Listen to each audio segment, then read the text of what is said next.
Olá, eu sou Andréia Loures Vale e eu queria hoje fazer um convite para você.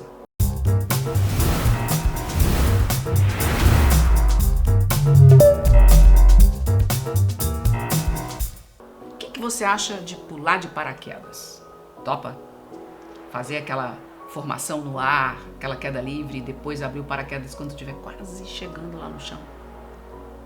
E aí, o que você pensou? De jeito nenhum, imagina que eu vou riscar, ou pensou, ai, nossa, que bacana, ou essa mulher é louca. O que passou pela tua cabeça?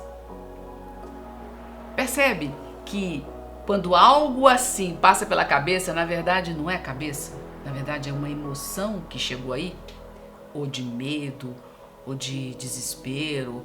Para e analisa o que você sentiu. Eu antes perguntei o que você pensou e agora eu estou corrigindo e perguntando o que você sentiu. Risco, né? E se eu te disser que é um risco extremamente calculado? E se eu te disser que quando a gente está preparado para reconhecer o risco, a gente consegue calcular? E quando a gente calcula, a gente não está falando de incerteza. Percebe? O que eu quero dizer com isso? Quero dizer com isso que gerenciar risco é fundamental para tudo na nossa vida. E que quando eu falo risco, eu não estou falando de incerteza. Guarde isso. E tente colocar isso aí dentro de você. Correr riscos é muito mais, vamos dizer assim, calculado mesmo, certo? Do que algo desesperador, do que algo que gera incerteza para você. Então vamos lá, vamos voltar para essa história do risco diferente de incerteza. Presta atenção em duas situações que vão ser fundamentais para você, a partir de agora, tentar encarar melhor quando você tiver que tomar alguma decisão. Lembra sempre assim, todas as vezes que a gente tiver incerteza baixa, que a gente tiver poucas alternativas, a gente tem muitos dados. Vamos lá. Incerteza baixa, poucas alternativas e muitos dados. Não é verdade? Porque se eu tenho incerteza baixa, eu estou cheio de dados. Qual é o processo que eu tenho que fazer para tomar uma decisão baseada numa situação como essa? Eu tenho que ter métodos complexos. Eu tenho que ter métodos que consigam analisar esses muitos dados aqui que eu coloquei. Guardem isso. E por que a gente fala tanto de gestão ágil? Por que a gente fala tanto de velocidade hoje? Exatamente por isso. Porque nós temos mudanças enormes acontecendo em todos os lados, por todos os lados, melhor dizendo, e a gente precisa de métodos simples. Sabe por quê? Como a gente tem poucos dados, poucas certezas, a gente precisa tomar decisão rápida, fazer. Deu certo, beleza? Não deu, volta para trás, repete. Então, esse ir e voltar, ele tem que ser muito rápido. E todas as vezes que você tiver um resultado, seja positivo ou negativo, ele precisa ser incorporado em você como aprendizado. E é por isso que eu chamo de espiral da inovação. O que é uma espiral? A gente fala uma espiral é isso aqui. Eu falo que é uma espiral ascendente, porque a gente não cai. Vamos para outra situação.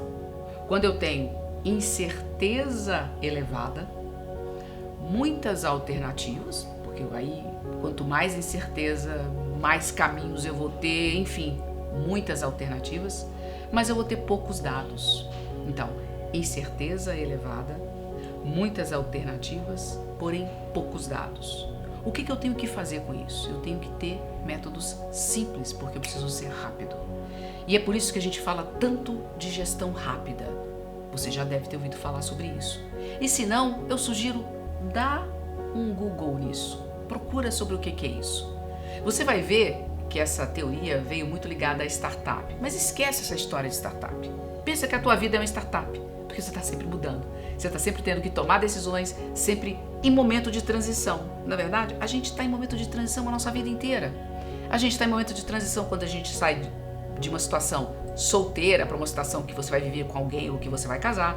Você está em momento de transição quando você está iniciando uma carreira, quando você muda de patamar nessa carreira, quando você é promovido. Você está em momento de transição quando tem filho, quando seus filhos saem de casa. Enfim, a vida é sempre momentos de transição.